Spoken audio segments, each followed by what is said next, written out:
morning. Yo, you can stay right there. That's a beautiful tractor. It's like, I'm out. Don't blame me, man. Don't blame me. Trying to get the boiler up to temperature. Yeah. Watching water boil. Is that what it is? Yeah. Yeah. Oh yeah. About 2 hours to get the steam up. Just a normal fire. Just Yep. a good small. Yep. You hear that, Matt? Yeah. 2 hours, boil water, get the steam going.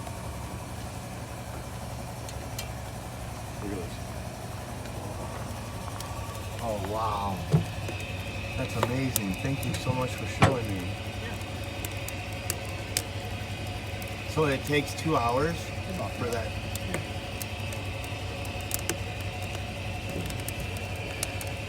That'd be before you ever thought you were going to do any work with a tractor. You'd have to get the thing heated up, warmed up, everything all Yep.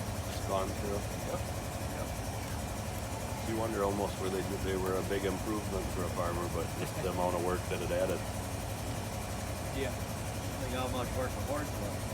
Think of that, you're feeding it and cleaning it and shoeing it. Another hour to put the harness on. And So it is about the same. You just Yeah, learn but a new horse, you got new some upkeep. camaraderie, you know. He's your buddy. Because without him, you're in a bad spot. Yeah, but without this guy, you might be in a really bad spot. Yeah, that's this pretty really cool. makes everybody be able to eat a lot more food. Oh yeah. Technology's fed everybody. Isn't that That's, funny? you know, really honestly how we got to this point is this. Fucker was made right in your scene.